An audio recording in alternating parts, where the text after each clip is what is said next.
it clearly does not itself exhaust all possibilities of evil, and should be, I think, considered very much in a kind of sense of being one category of crime amongst many. We need to resist the idea that genocide is ipso facto the worst crime. Clearly something like homicide is, even worse than genocide, if anything can. Yes? So when we're thinking about the overall planetary level of this, genocide may or may not be the right word, but whether or not it's the right word is in a sense by the by, because there are other things that can be at least similar. We are, however, confronted with a situation in which there might be lots of individual genocides within this broad process of planetary heating and increasing uninhabitability. So the overall processes to which we're alluding here, while genocide may not be the correct word for them, they certainly contain with them the potential and the actualization in some cases of individual genocides, maybe at multiple levels. There are a number of different ways in which we can think of this. Obviously, we've already touched upon the very largest level, possibility of the end of the life of the species on the planet and many other species alongside it. Right at the other extreme, as it were, I think we can possibly talk about genocide in connection with what a couple of scholars in our field, Damien Short and Martin Crook, have called the genocide-ecocide nexus. And this really doesn't necessarily refer directly to global warming, but it does very clearly refer to the sorts of processes that end up, and mindsets that end up producing global warming. Well, these are themes I think Mark and Louise will also pick up on as they conduct their own case study-based discussions shortly. And here I'm thinking of the situations, for instance, of, I think, the Cree and other First Nations peoples in Alberta, Canada, the tar sands process, or tar sand oil extraction process, where we have a massive destruction of oil forests, very ancient habitats, many of which are home since time immemorial to First Nations peoples. The very destruction of those habitats as well, here the analogy would also work for large parts of the Amazon affected by logging, forms of ingress, or the destruction of the habitats of people who have lived there for a very long time, people whose cultures are entirely ingrained with and tied to the land itself, whose meaning, whose own modes of production, but also whose entire meaning systems are caught up with particular terrains and particular environments. As those environments are destroyed, so effectively the cultures and the peoples involved. And in some cases, as we know in the Amazon, that can also be attended with actual physical attacks, up to and including murder on the members of some of these indigenous groups themselves. At that level of the destruction of peoples, depending on your precise definition of genocide, we might have a prime example of the ecocide genocide nexus, where individual environments are destroyed by processes which themselves further contribute, as in logging in the Amazon or oil extraction in the tar sands area, to planetary warming themselves. So local level death, arguably genocide, certainly massive wholesale destruction of indigenous cultures, and that levelling up, fed in, discreetly destructive, but also contributing to the general process of destruction described under the rubric of omnicide. There we have two different levels, specific, relatively discrete cultures and peoples being attacked and having their livelihoods and lives destroyed by particular instantiations of much bigger processes themselves, which are then contribute to planetary destruction at a higher level. Somewhere in between that, you have other potentials for genocide, I think. And this doesn't so much pertain to this or that particular people, so much as the location of peoples, where they happen to be born. Naturally, people born at or near sea level in countries with particularly weak infrastructures are going to be especially susceptible, but also those whose terrain is likely to be subject to desertification, desalination of their fresh water supplies. These people, principally in the global south, will be the first people to feel the sharpest edge of the whole planetary warming process. Now, that's not targeted at them deliberately, as it were. No one's deliberately saying let's raise waters to inundate Bangladesh or the Maldives, or that's the obvious and predictable consequence of what is happening. And here again, so these insights are not mine at all. None of these insights are. That's me. What's going to be potentially genocidal about those situations is how the rest of the human community responds to those environmentally or the situations which are human-induced climate change seems then to produce natural processes which are anything but natural in their causation, but they appear to be natural. Then they impact upon, say, low-lying peoples, who will then need to find somewhere to move to. Where do they go? Well, in a situation of the world divided as it is between states that are often highly competitive in there and highly protective of their own boundaries and ethnic integrity, there are going to be massive problems of refugee movement, big tensions over resource scarcity, resource allocation. It doesn't take a prophet to see the massive potential there for inter-group violence in competition for a dwindling resource pot, where the winners are apt to be the ones living in the most advanced states with the most advanced weaponry and also the greatest capacity to defend their borders in a kind of fortress mentality. So there we might see, if we've talked about the ecocide and genocide nexus at the local level, we've also talked about omnicide, somewhere in between is going to be this kind of set of processes where huge numbers of peoples in dispersed places across the planet are going to be either die because of lack of access to food or water or shelter.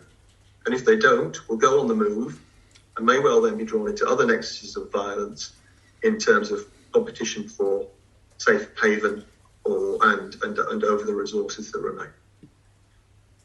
Again, this will be a differentiated process, even if the end result of the whole global warming process is something like omnicide,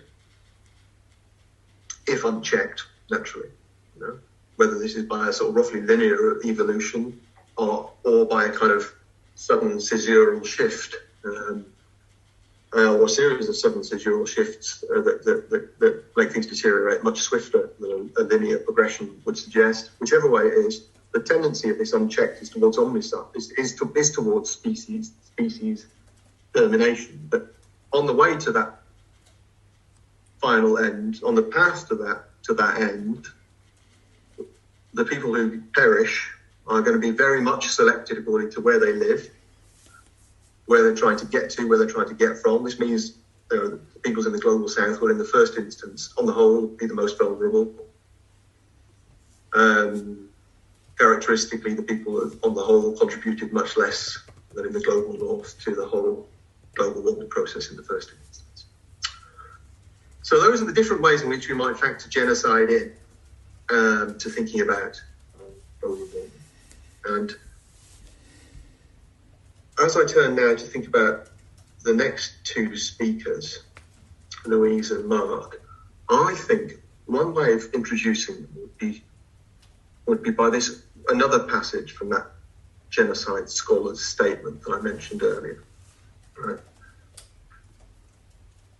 The scholars themselves, Louise, who is at the University of Sussex now.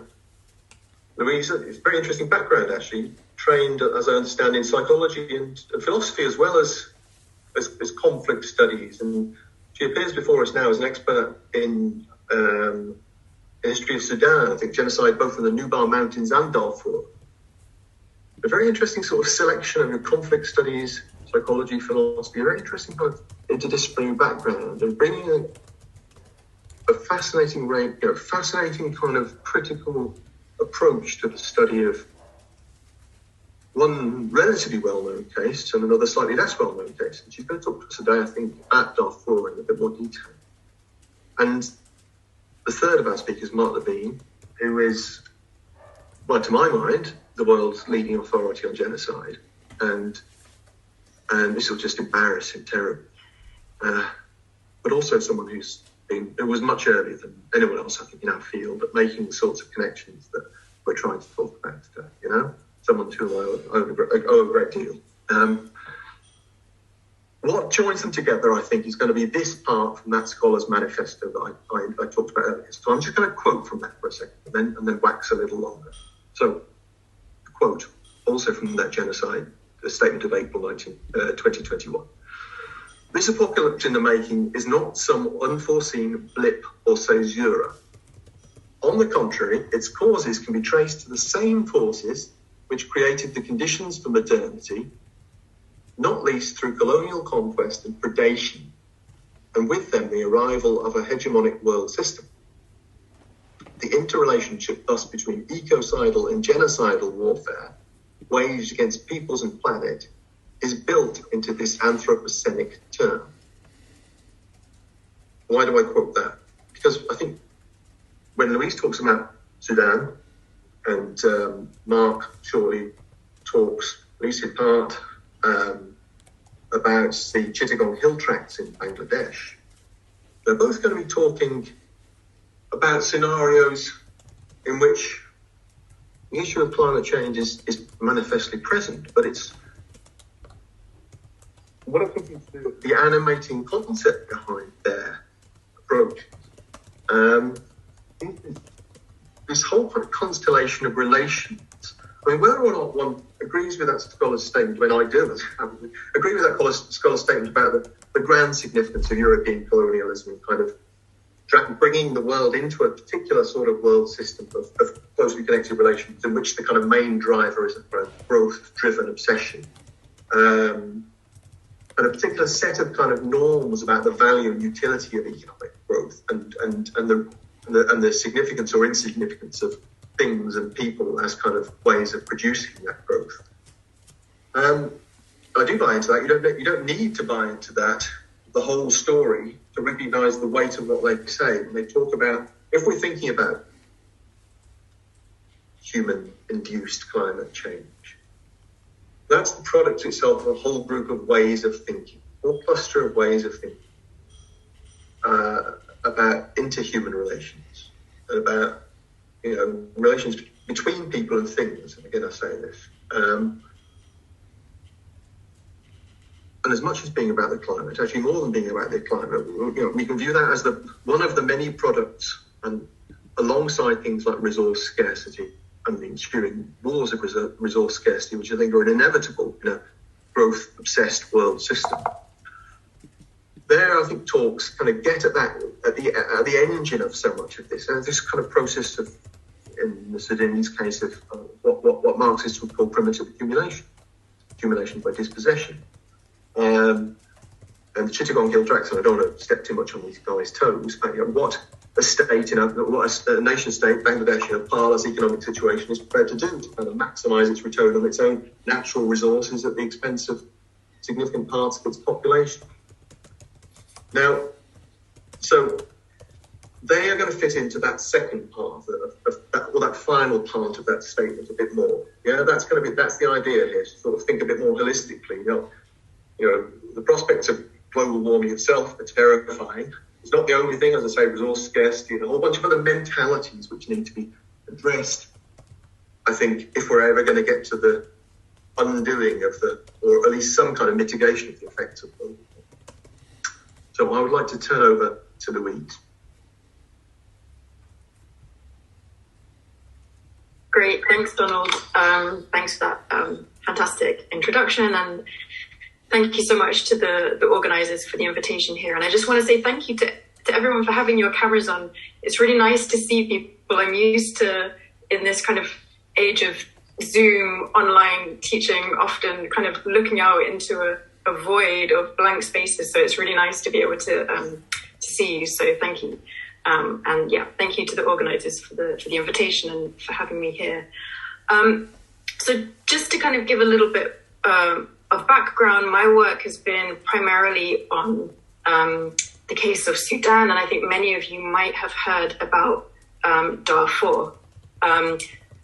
And I'm going to use that case, not Darfur specifically, because actually I think we need, in the case of Sudan, we need to think actually about genocide as a pattern, as a kind of a pan-Sudanese pattern that has recurred in the country over several decades, actually. But what I'm going to try to do is to use that case as kind of a route into some wider issues associated with our efforts to think about the relationship between genocide, climate change, and environmental destruction. And one of the things, actually, I'm going to try to draw out is some of the complexities and even the potential dangers that can emerge here, and hopefully in a way that ultimately makes us better equipped to think about some of these relationships and how that translates into more effective kinds of responses and resistance. So at a climate change summit in 2007, then Secretary General of the United Nations, Ban Ki-moon, stated that although we may talk about Darfur in military and political shorthand as an ethnic conflict pitting Arab militias against African farmers and rebels, in fact, he says, if we look a little bit closer, if we look to the roots of the conflict, we discover that, and I quote, amid the diverse social and political causes, the Darfur conflict began as an ecological crisis arising at least in part from climate change.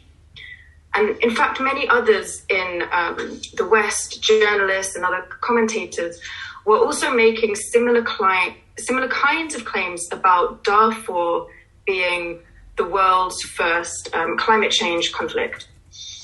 Right? And it might be surprising to some, but in fact, the genocidal Sudanese regime in Khartoum also promoted and endorsed the idea that genocide in Darfur was caused by climate change.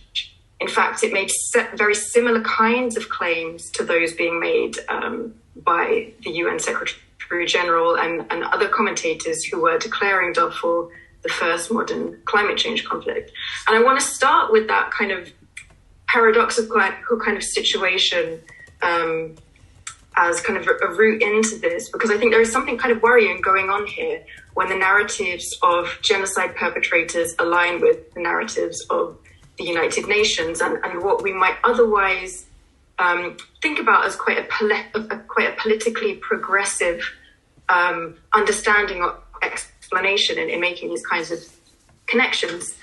And basically, to cut to the chase a little bit, what I want to suggest is that in some cases, not all cases, but in the case that I have really focused on, there is a danger of drawing connections between global climate change and genocide that are a little bit too simplistic, that become apolitical, and that potentially misdirect our focus by obscuring certain political projects and actors, and in particular, the racist, neo-colonial and class-based projects of accumulation, extraction and dispossession.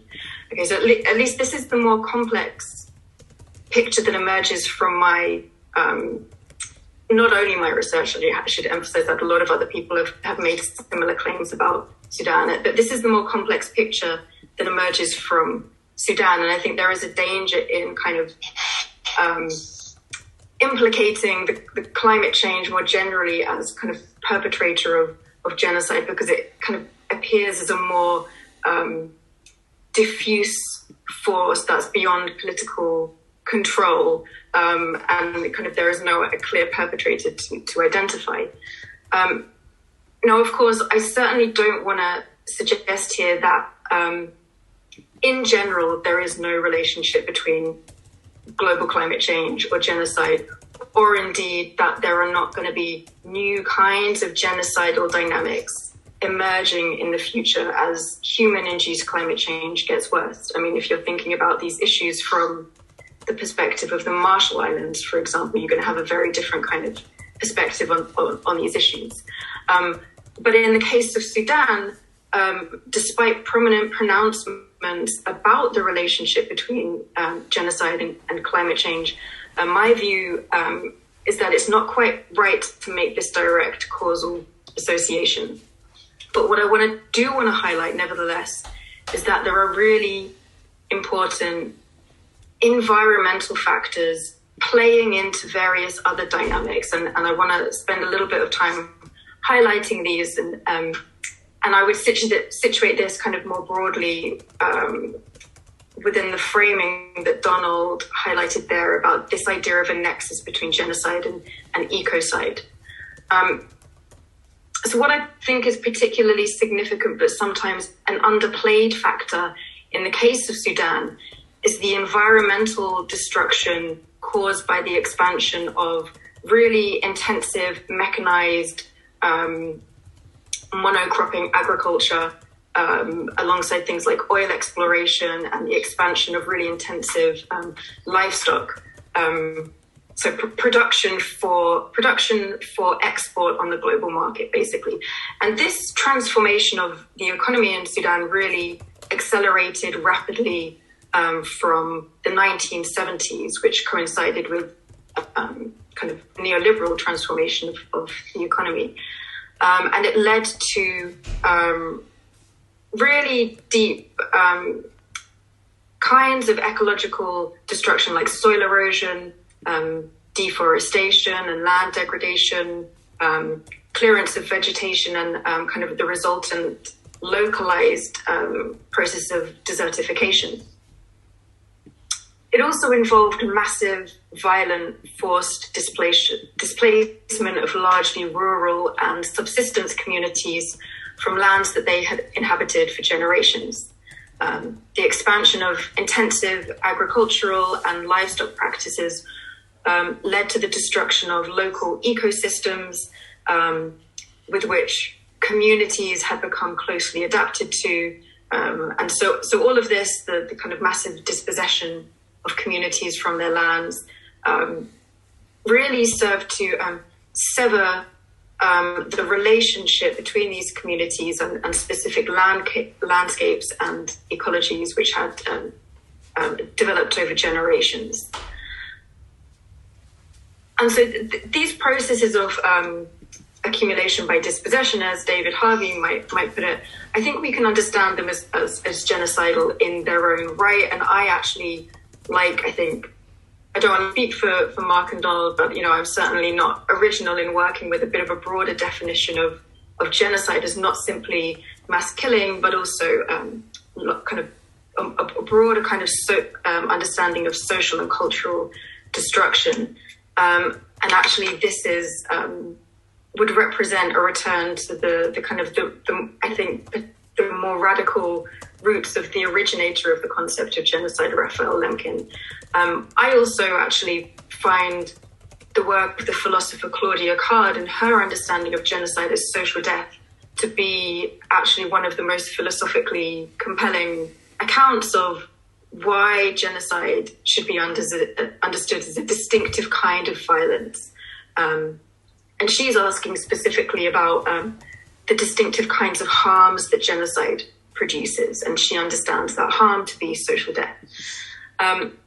And so I think actually if we understand what it might mean for certain groups to be pushed off of their land, it can be synonymous, I think, with social death.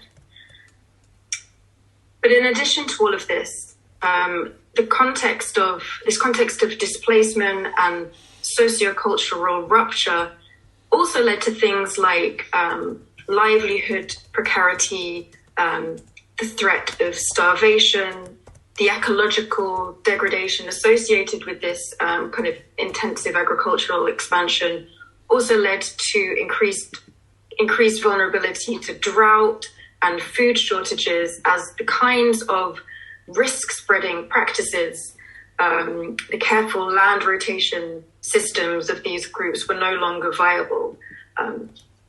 It also led to breakdowns in relationships between different groups in these areas as they became almost transformed from previously symbiotically coexisting neighbors to competitors for land, and then were recruited by the government for as militias.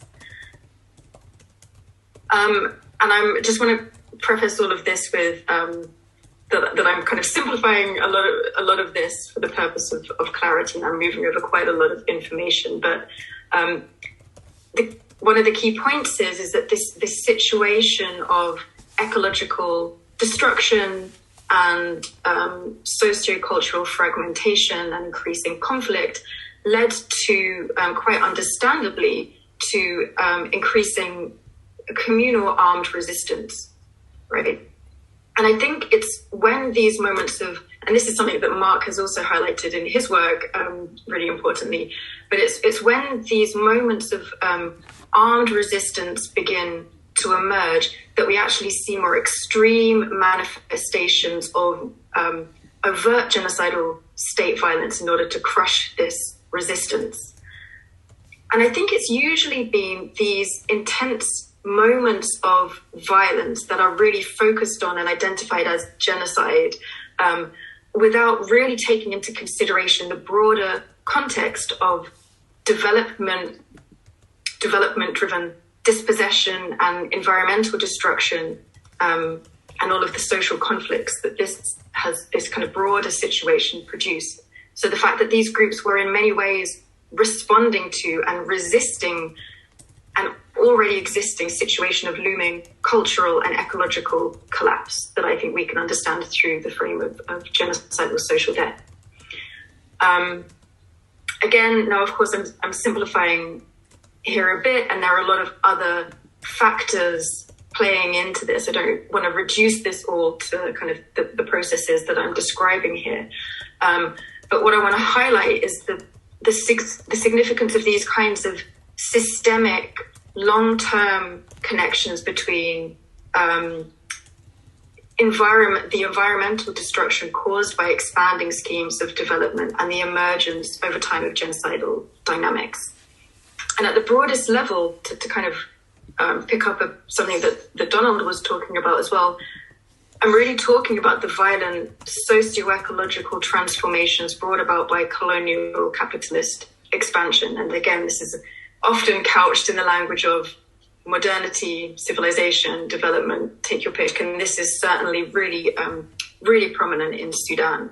The elite in Khartoum really have had an understanding of themselves as developing the uncivilized peripheries of the country. And this is a deeply racialized, racist, globalized, class-based project of accumulation, extraction, marketization, and land dispossession. And again, I'm not reducing the story of genocide in Sudan to these dynamics, but I think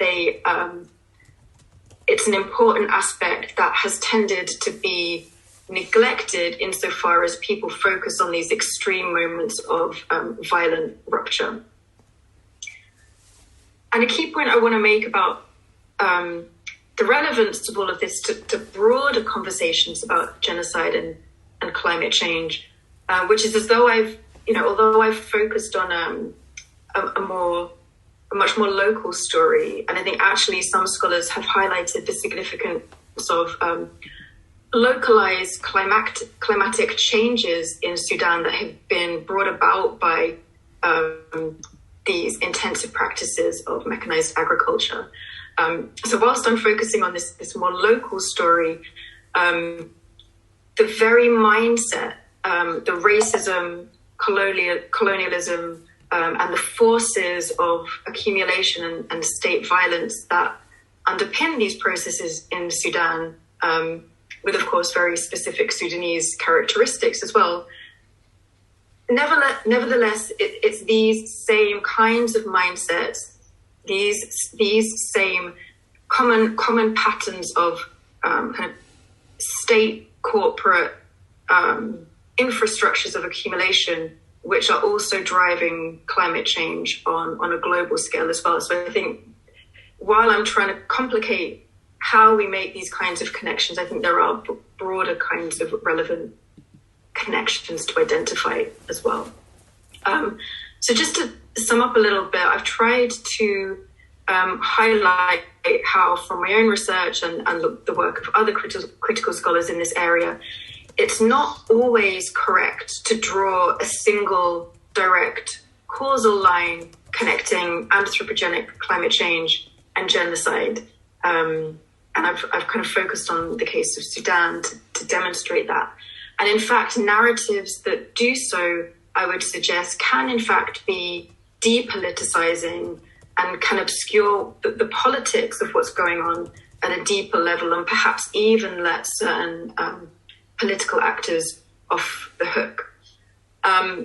So while I'm certainly not offering any quick or easy answers about how we respond to these kinds of situations, ultimately I hope that being sensitive to some of these complexities will make us better equipped to respond to the potential futures of violence and genocide that are potentially emerging, and also to try to think beyond hegemonic ideas of what it means to engage in forms of anti-genocide action. And as my kind of closing point, what I would want to emphasize is that as we try to do this, I think it's really absolutely critical to center indigenous communities, marginalized and racialized groups, which are on the front lines of this violence and have historically, are today, and but likely will in the future be bearing the brunt of this kind of violence. So I think actually to center those communities in the kind of organizing that you guys are doing here, building alliances and thinking about the ways in which they are resisting and how they are asking communities like us in the global north to be allies, basically. And that's I'll stop there. And I'll pass over to Mark. Thank you, Louise. Is that all right, Zach? Keep going? Yes. Thank you, Louise. Thank you, Donald. That's great. That's a sort of shoo-in for me, I think. And I'm going to run with some of the things that Donald and Louise have talked about. Thank you again.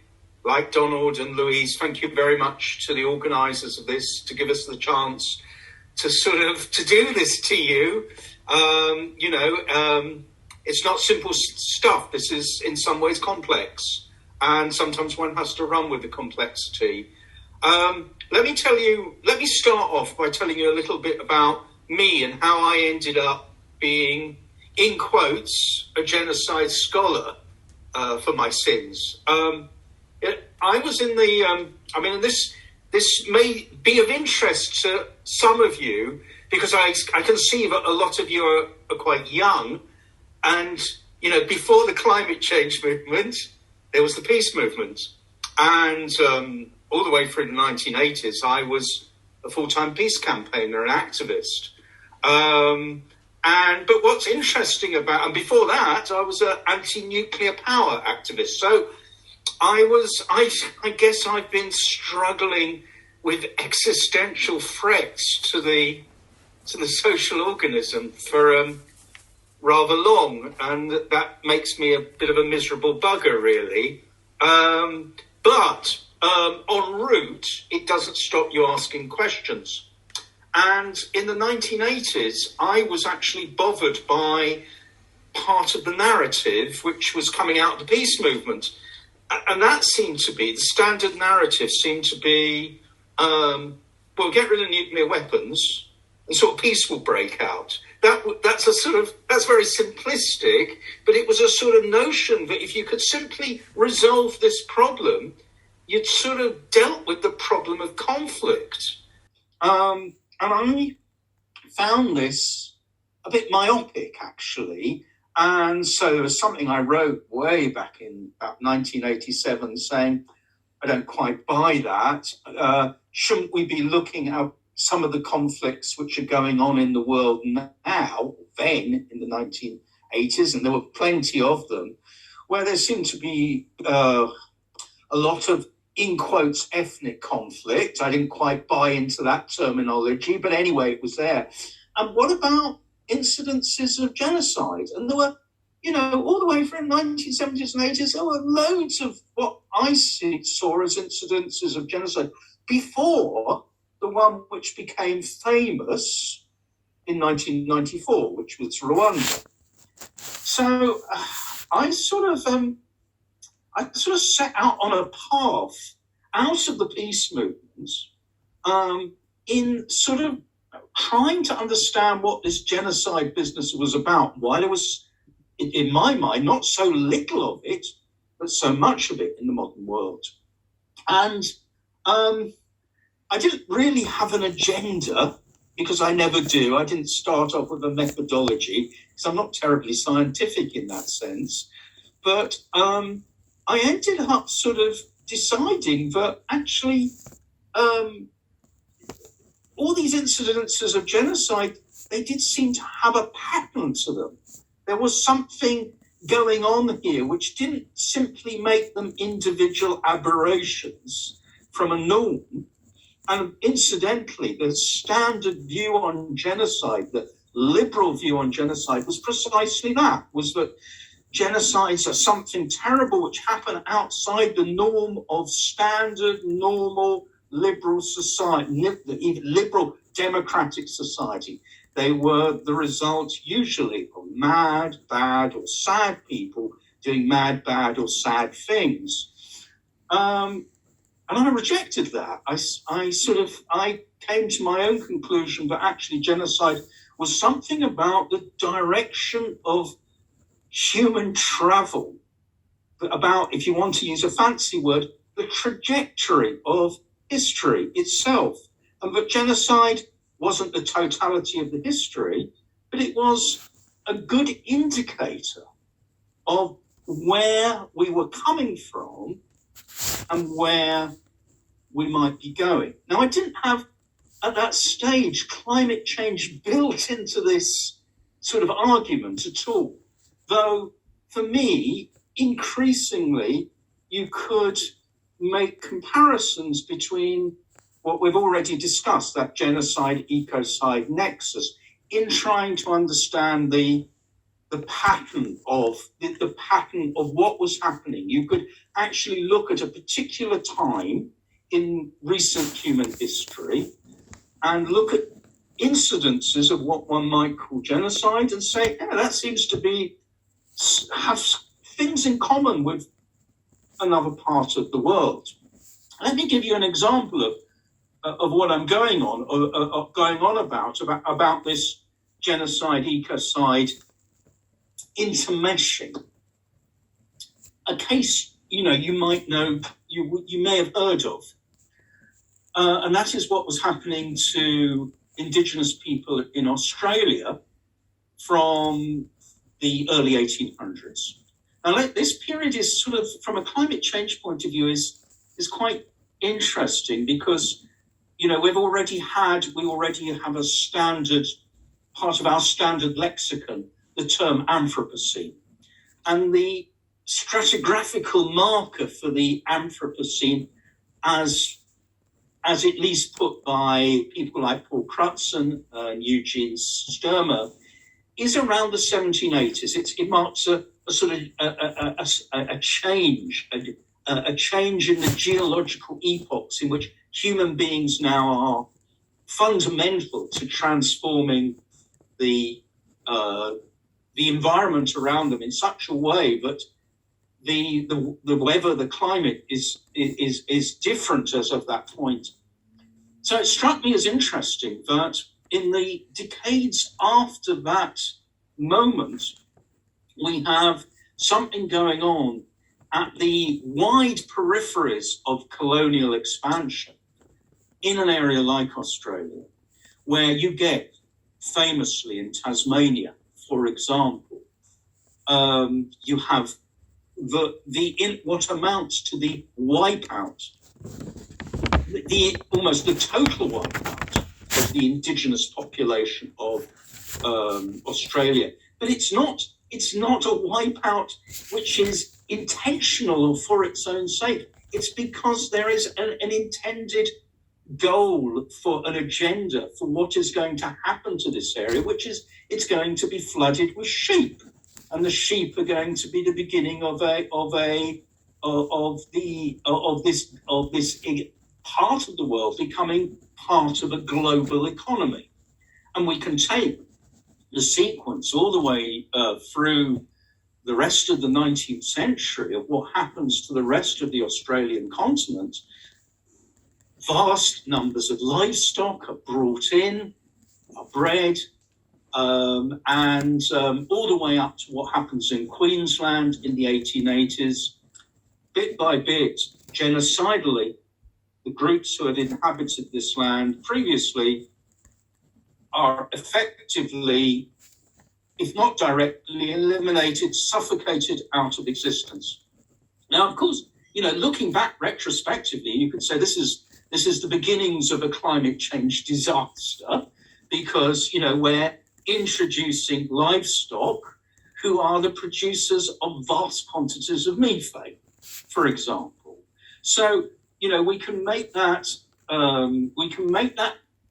correlation between, what is the driving, when we're talking about genocide, we're talking about something which is, as Louise has said, developmental. It's about a project which is essentially capitalistic, or if not capitalistic, modernistic, in terms of it's about the transformation of the global commons, the eating up of the global commons, and the people who stand in the way of that process, if they resist, as Louise said, are likely to suffer the full consequences. But it's not just about capitalism. I think we have to look at it in the framework, which again, Louise has implicitly said. The vehicle for this developmental project has been the emergence of states, or more particularly nation states. And, that's a whole story in itself, which we're not going to go into here. But what we take as normal, an international system of nation states, each competing for survival, which means a developmental agenda, a developmental program for their survival in the world, is very much fundamental to what, as to how I see what is going on as an explanation for genocides when they occur. This doesn't mean that genocides occur all the time, but they're part and parcel of this trajectory of human development, modern human development. Now, climate change. Was there a basis upon which at some stage I was going to be able to build this in to this picture, or at the very least, the ecocidal impact of these developmental projects?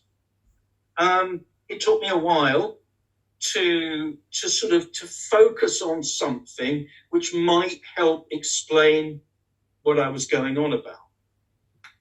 And as Donald said, the one I by a process stumbled into looking at more closely, as a sort of microcosm of something which might be a macrocosm, was this area called the Chittagong Hill Tracts. Now, in the absence of a map, you can go and Google the Chittagong Hill Tracts. It might be helpful to get a sort of a sense of where it is. The Chittagong Hill Tracts is in the east of Bangladesh. Bangladesh, of course, is a modern state, which itself came out of by a very violent process, its secession from Pakistan. It was East Pakistan as vis-a-vis West Pakistan. Before that, these places were all part of the British Empire.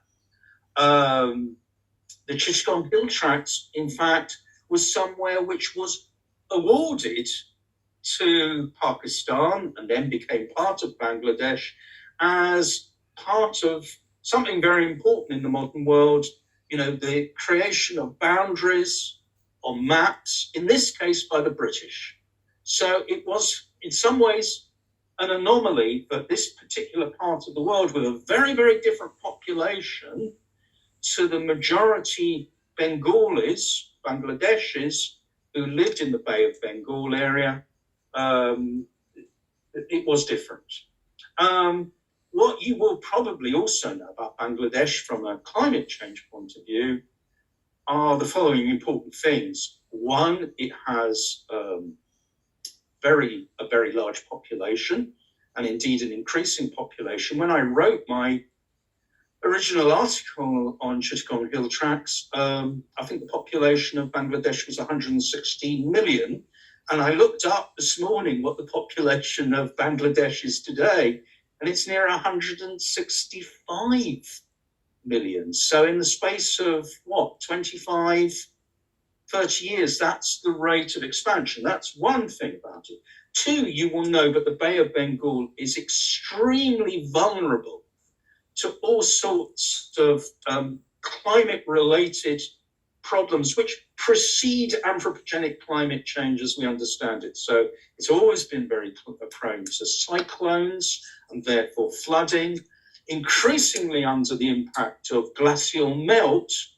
The Brahmaputra, which runs through it into the Bay of Bengal, has meant that alluvial erosion has been radical and massive. You link that to very heavy monsoon sequences, pulses, and you can understand what has been going on, particularly in the last few decades, much more so than traditionally, which is that the area is very, very prone to flooding.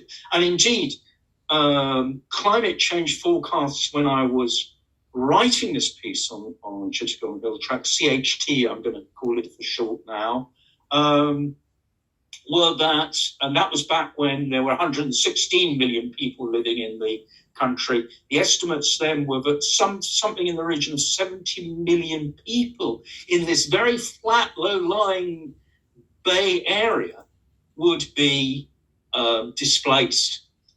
Now, here's the thing about Chittagong Hill Tracks. It's an upland zone.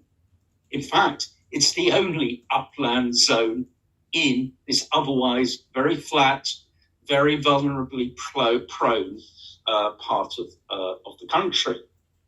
Now, very much in line with what Louise was saying about the rise of this thing called neoliberalism, and new drives for resource maximization, which nearly always tended to favor particular elites in a country, landowning elites, particularly in rural countries, essentially rural countries like Bangladesh.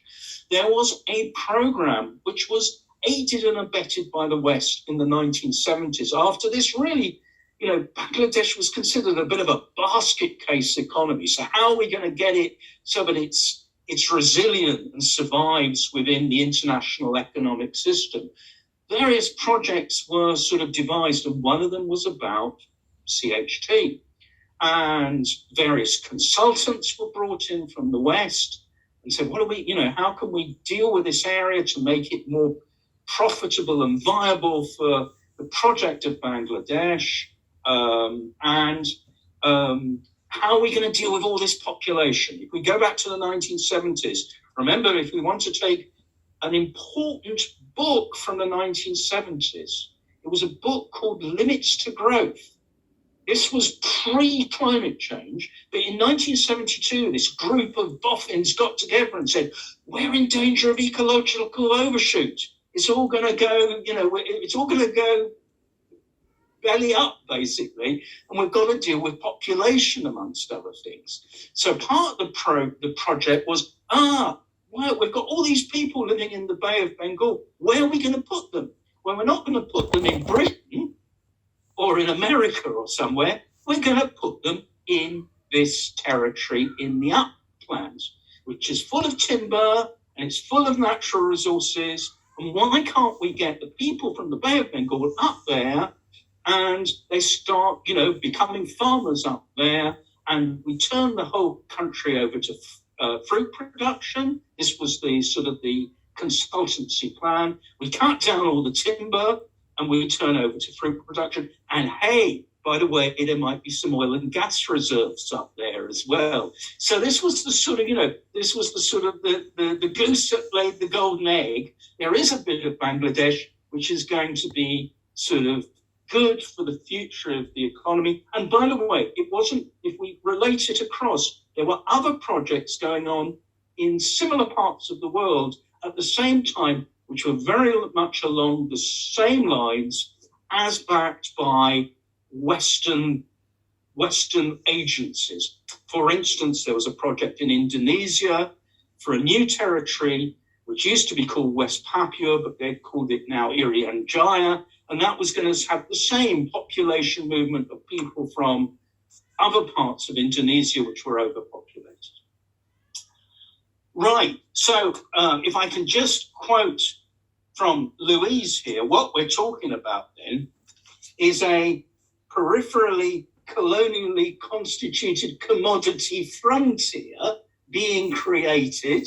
I like that from her recent article. This is what it was. It's a periphery to the main part of the country, but it's a frontier, but we can make it into a commodity frontier, right? Now, only one problem. This is just like Australia. This is an area which is declared to be terra nullius. Hasn't got any people in it. It's fine, so we can do what we like here. Except, like all parts of the world, practically, this is, the colonial mentality writ large. There happen to be a load of people there. Not in percentage terms, a tiny percentage of the people who lived in Bangladesh overall. And you could say in utilitarian terms, well, they don't count because they're less than 1%. But there was a whole group of people here who were not Muslim, who were animist, who practiced slash and burn agriculture. So they've been doing something which they've been doing forever, for generations, and it had been essentially sustainable. And guess what? When this project of development started really getting underway, they did what you'd expect people to do. They resisted. And that's when the massacres start kicking off. Again, one can make parallels here. If one's looking at this sequence in terms of timing, the people who responded happened to be Maoists. There was something called the Shanti Bahini, which were a guerrilla movement which resisted.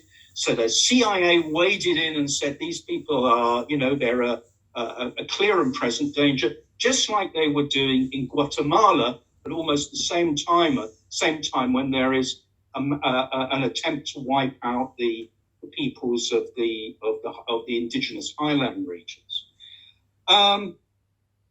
There is also one other thing I want to throw in. So there is a lot of violence, a lot of genocidal violence in this period, and there's something else. A lot of the people who are not directly killed or put into what are called strategic hamlets in this process, they flee across the border into India, into Assam. Now that's sort of relevant for what I'm going to say as I wind up. The problem we've got here is, yes, there was a political stop to this violence. There was a change of governments. Probably a lot of the Western governments were saying this is getting out of hand.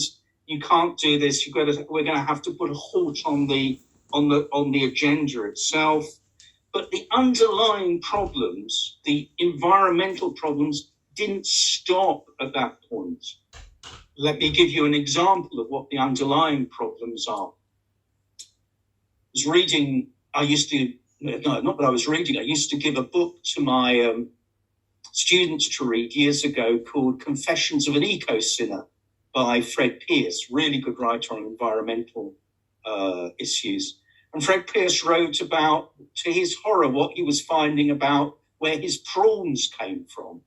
And his prawns, he stopped eating prawns after this, were coming from the Bay of Bengal. And they came from that delta region.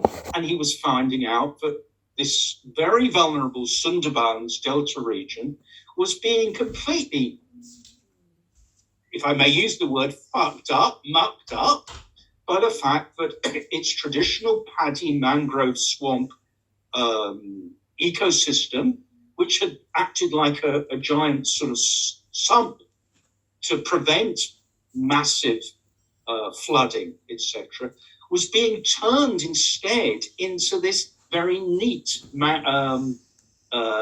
prawn industrial-based agro-industry. So what Pierce has described is that what was happening to the ecosystem in the Delta, regardless of whether there had been made political peace in the CHT or not, was a form of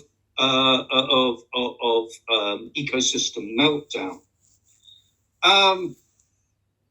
There's also the issue that if we go to the issue of where can people escape to, because the issue here isn't just the people in the CHT, it's the issue of what's going to happen to those 165 million people in Bangladesh when, the dam finally breaks.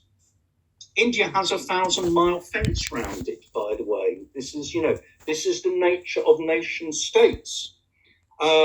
India, by the way, also has in Assam its own Muslim settlers in Assam who have been able to settle for a long period of time on the Brahmaputra and eke out a living from them, who are from that area, and they are no longer wanted by the Assamese majority. So what's going to happen to them? So what I'm going to come up to in the end is this. Let me 3 points. Just like Louise and Donald, I confirm that the full impact of climate change is most likely to impact on those who are most vulnerable, subsistence farmers, indigenous peoples in the global south first. Most likely. Not entirely, but most likely.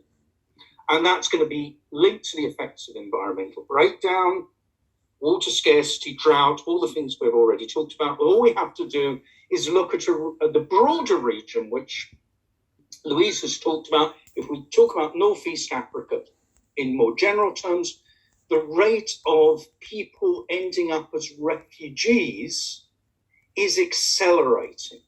And that's, I think, the really interesting thing about genocidal consequences. What happens to people who become refugees, become stateless through war or environmental breakdown, etc.? That's one of the, I think, things we need to be looking out for in an age of climate change.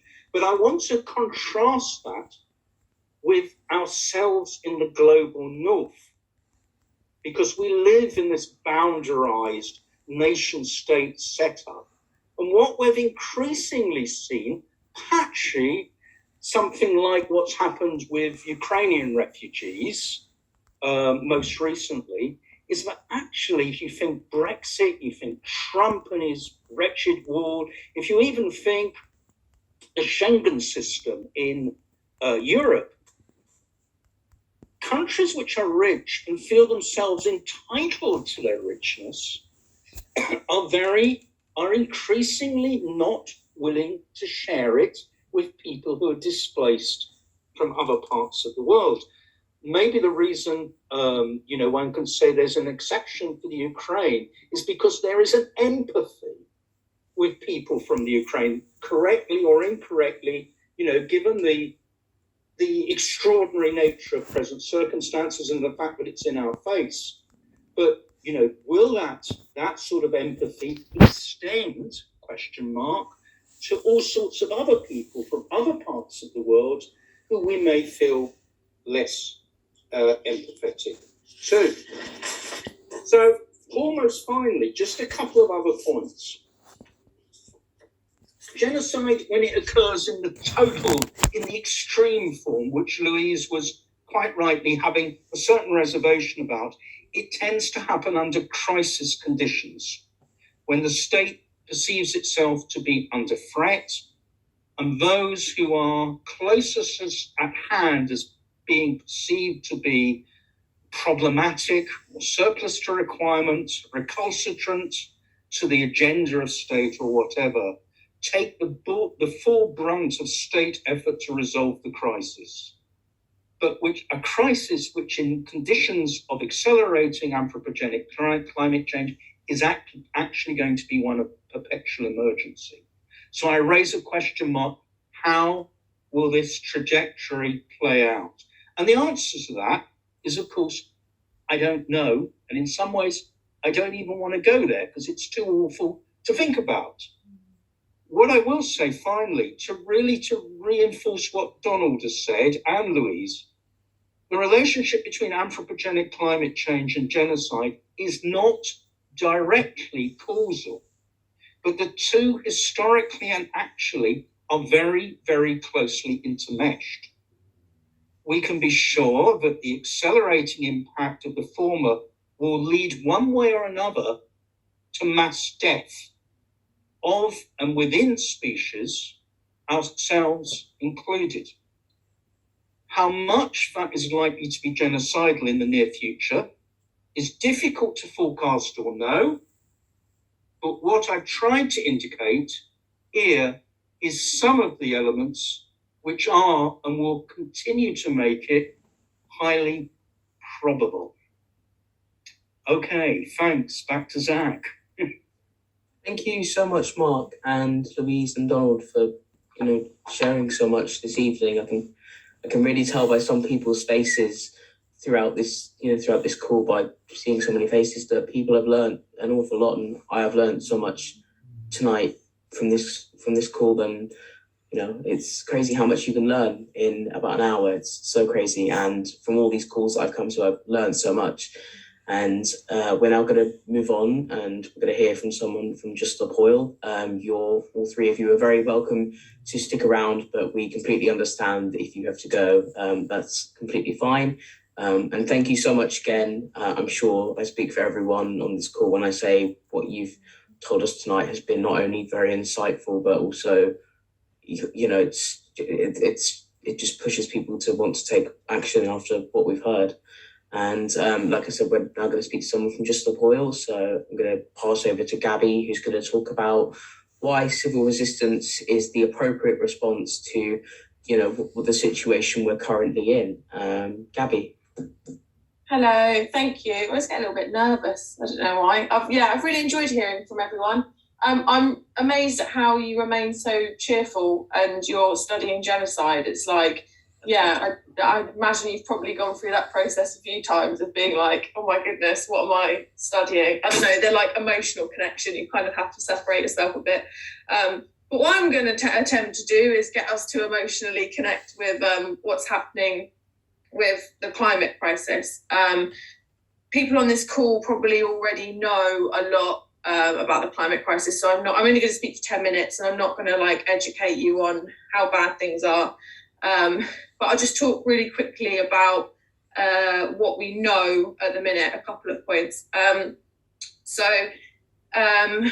I should say really quickly, I'm Gabby. I've been doing actions with Just Stop Oil since we started at the beginning of April. Just this week, I occupied an oil silo for 40 hours. It was the worst time of my life. I don't recommend it to anyone, but obviously we've got to do things that we don't think are, that we don't want to necessarily do. It was a challenge, and I've done a few actions with Just Stop Oil. It's been a very fulfilling experience, and I hopefully, after we've heard from our other two people, everyone will want to join us in civil resistance. But what do we know right now? At the moment, the UK government is investing 25 million a day in fossil fuels, and in the last few months, they've approved 40 new oil and gas licenses.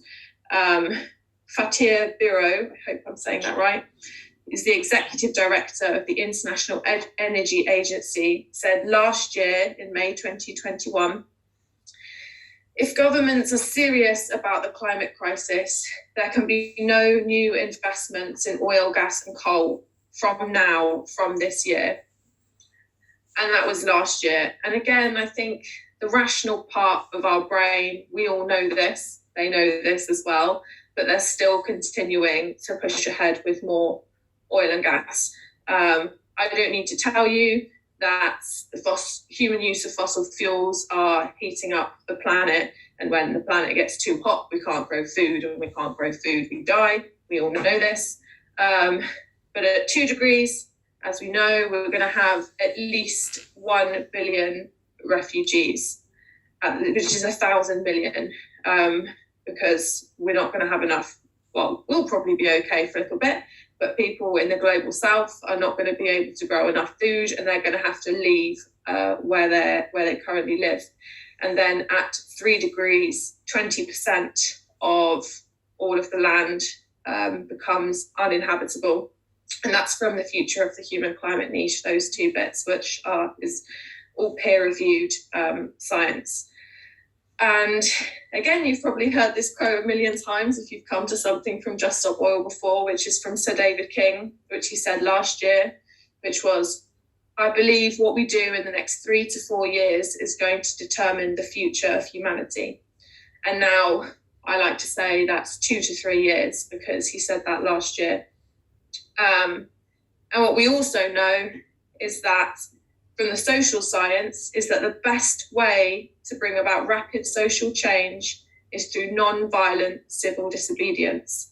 And I like to say to people, if you're not in denial about the climate science, please do not be in denial about the social science, because I think we're brought up to believe that there's nothing we can do to change the world and we're all powerless and never try and do anything because there's no point. And let us not pretend like that's true, because people can and do change the world all the time, and we have a responsibility, given the situation of the climate crisis, to act. Bear with me. I've got Zach's face on really large and it's distracting me a little bit.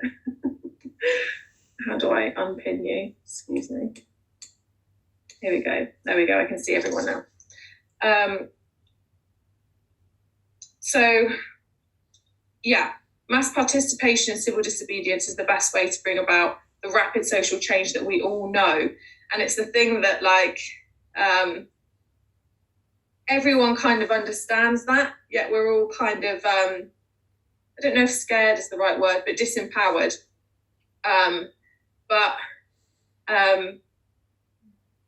The question I want to ask you as 3 questions I just want you to think about is, how is it that we, the most intelligent species on the planet, have got to a point in our history where we are allowing the greatest crime against humanity, we are allowing the climate crisis to happen, and we're not acting appropriately? How is it that we have got to that stage? So that's the first thing I just want you to think about, is how have we got here in this mess? And then the second question is, do we have a responsibility to the people that came before us? Do we have a responsibility to our parents? And do we have a responsibility to their parents and the people that fought in wars for us, or the people that came before them? Do we have any kind of responsibility to them? And then the third question is, do we have a responsibility to our children? Or if we don't have children, other people's children, children of the world? Do we have a responsibility to them to do everything we can to change the situation that we're in?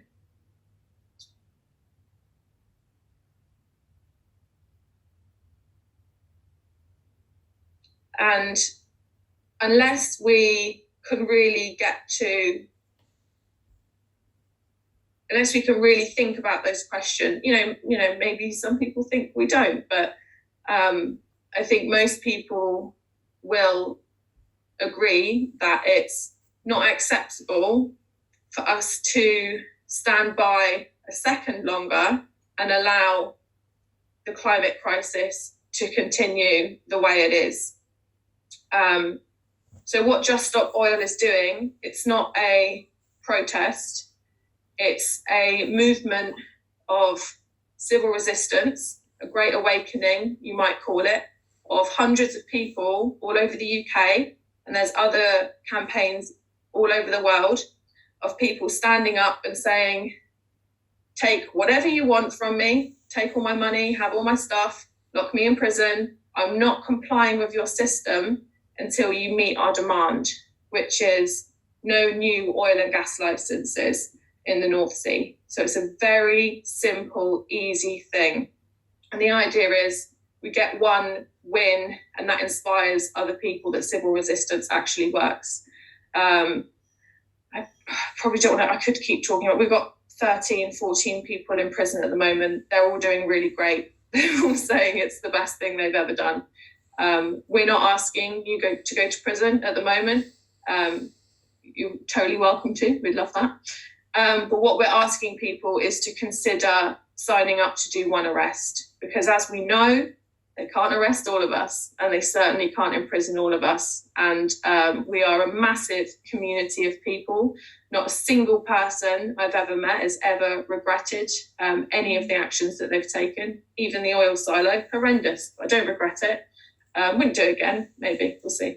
But yeah, not a single person I've met that's been to prison, that's been arrested, has ever regretted a single one of their actions. So the questions that I want to ask in more practical terms, once you've already decided that civil resistance is the way to go, is will you take action with us?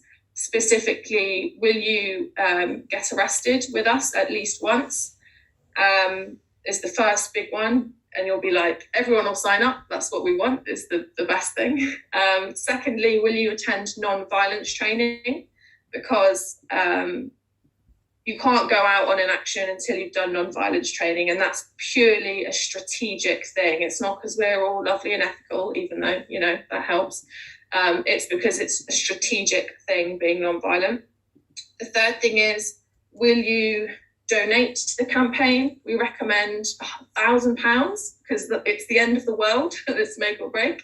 And then that's what it costs to keep a team out for a week doing disruption, once you've paid for all their travel and safe houses and all of this stuff. It's very expensive business, civil resistance.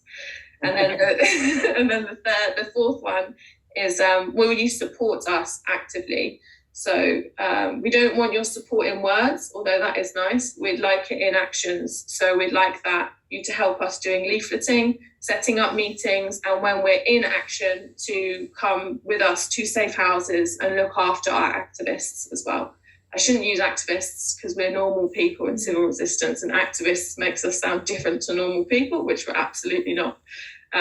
Yes, so I'll hand back to Zach, and hopefully I will see all of you on the streets or on an oil silo or at some point very soon.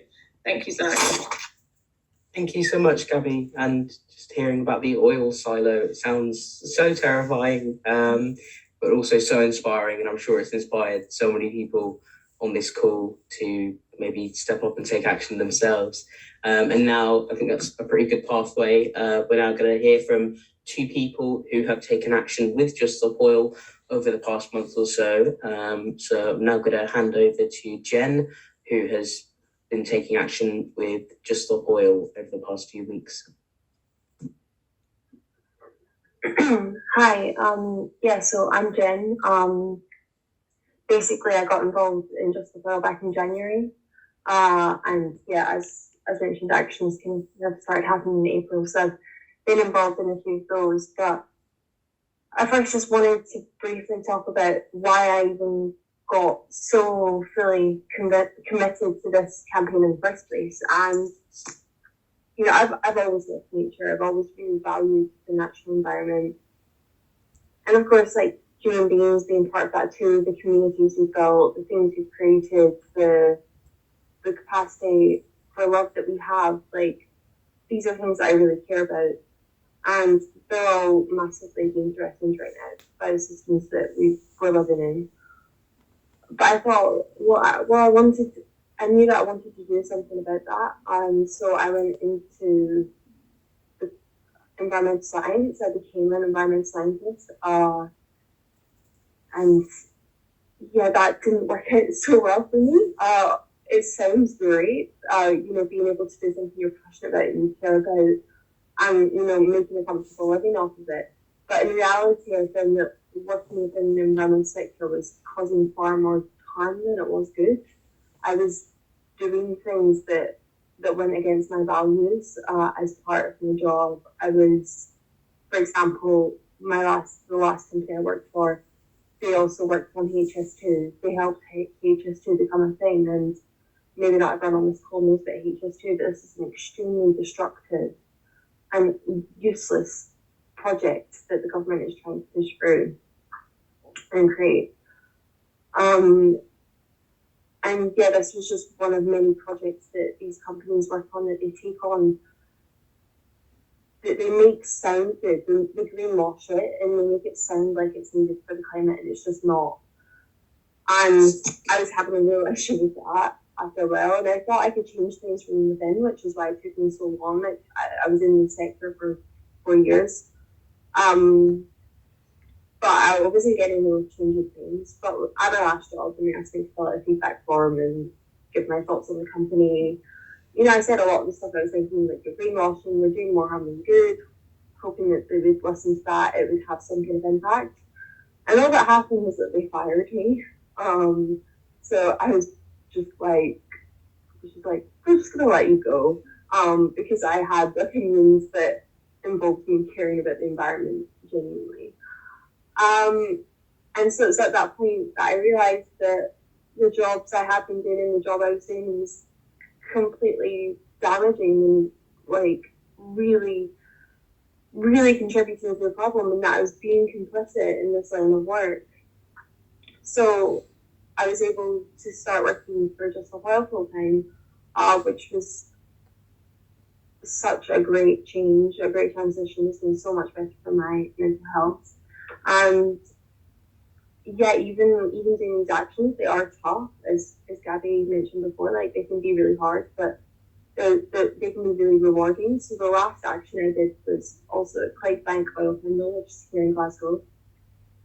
And that was the longest occupation of an oil site ever in the UK. So that was really good that we achieved something like that.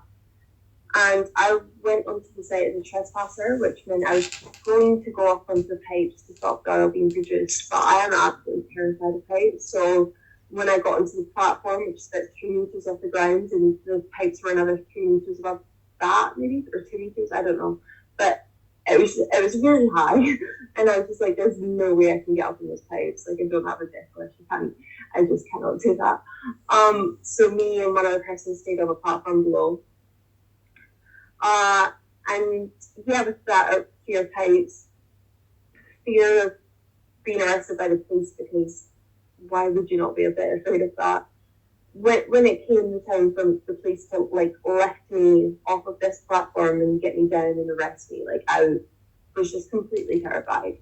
And the whole process was bringing my, like, super anxiety and all my fears about the climate crisis in the future, like, all my emotions, it was all just coming to the surface. And so as a result, pretty much the whole time I was being arrested and being lifted off the platform, I was just sobbing. I was, like, crying throughout the whole thing, like, just could not hold it in. And yeah, that kind of makes it sound like it was all a bit traumatic, but it actually wasn't. It was kind of this emotional release. It was, I don't know, it was empowering, and it helped me to just kind of get my emotions out like that in a way that I knew I was doing the right thing. I knew I was taking action at a crucial time when this is what we need to be doing. And the next speaker, Alex, he was actually there as well. He was up on the pipes. So he was kind of directly above me as I was getting arrested.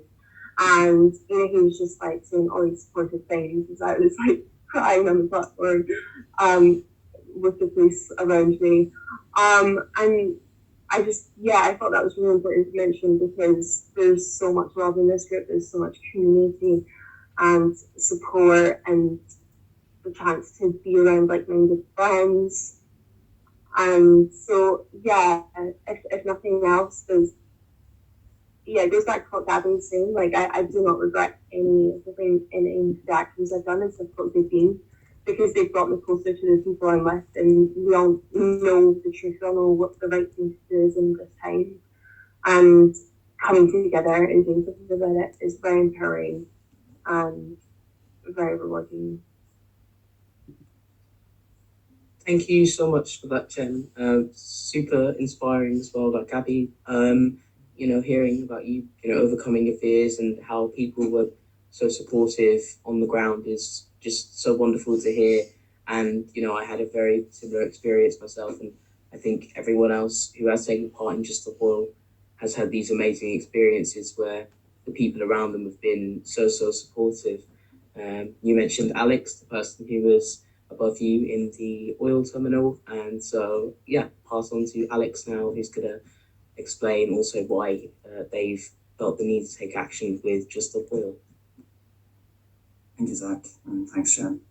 Yeah, my name is Alex. I'm a 24-year-old PhD student studying producing green hydrogen from biogas. About the middle of March, I went to a talk very similar to this. Jen was giving that talk, and she gave me that exact testimony of went for the environmental science route and then into activism. 2 weeks later, I ran in front of a moving oil tanker. I sat down on the road and I glued myself to another person in a way to get arrested for 14 hours. My entire worldview, my entire life changed with that one talk that Jen gave. That is why I'm here right now. And if your life has not been changed just a little by this one talk, I think you need to reevaluate your priorities in all honesty. Because I always thought science was the solution. That's why I went into science. But our government spends £236 million every single fucking week subsidizing the fossil fuel industry. They have 600 onshore wind turbines which are currently being blocked. It doesn't matter how good we do as science if we're not willing to implement the science that we do. All we're asking, pretty much, is to stop new oil and gas licenses in the North Sea. We have 8 years worth of reserves, and yet it has come to this. We have to sit on fucking oil pipelines 15 meters above the ground for 40 hours. It's not fun, but this is like the only thing we can do now in order to stop 1 billion refugees that are coming in like 20, 30 years. The Syrian refugee crisis, the biggest ever in the world, was only 2 million refugees. Imagine 1 billion. It's hard to picture. Since that first action where I ran in front of a tanker, I've now been on 7 more, including the pipes, which is obviously terrifying. But I don't want to be doing this. I want a normal life. I want to be able to not have the thought constantly of, can I have a child? Do I want to raise them in this world? It's mad that at the age of 24, I'm already thinking about that I don't know whether or not I want the child anymore. Right now, I imagine a lot of you are probably feeling quite overwhelmed. This is a lot of information to take in because, in all honesty, our governments have been fucking us for decades, spreading misinformation, and they're really screwing us over, and we have to do something about it. We really do. So if you're not feeling overwhelmed, which I really hope you are, please take some more time to research this. It is so important because we need to convince the government and these rich people who are polluting by far more than anyone else to right their wrongs. I know you may be feeling overwhelmed, as am I right now, but I want you to still have hope because civil resistance has worked so many times in the past, and there's no reason why it's not going to work again. It worked for the suffragettes, it worked for the civil rights movement, it worked for Nelson Mandela. This is something we need to do. And the good thing is that we have the opportunity for climate justice. Because in order to tackle the climate crisis, we need to battle income inequality, racism, and so many other systemic issues. If we fight the climate change, we can make our world a better place where we have, solve some of the issues. There's no reason why we shouldn't be giving our lives and our bodies and our money in order to try and make the world a better place. Because Maybe in 30 years, we won't have a world anymore. Please think about that for a second. And please consider joining us in actions. Be a part of history. Don't be a bystander. This is where it starts. Let's make a better world. Thank you very much. I'll pass back to you. Thank you so much, Alex. Again, so inspiring. I think everyone who's spoken on this call tonight has just been, dumping heaps load of inspiration onto us all, which is just it's beyond amazing. And it's just great to hear from two people who have, especially you, Alex, who just went to a talk and decided to take action. It's so awesome to hear. Thank you so much for your testimonies. It's so brilliant. Feels, me especially, I think everyone with so much hope.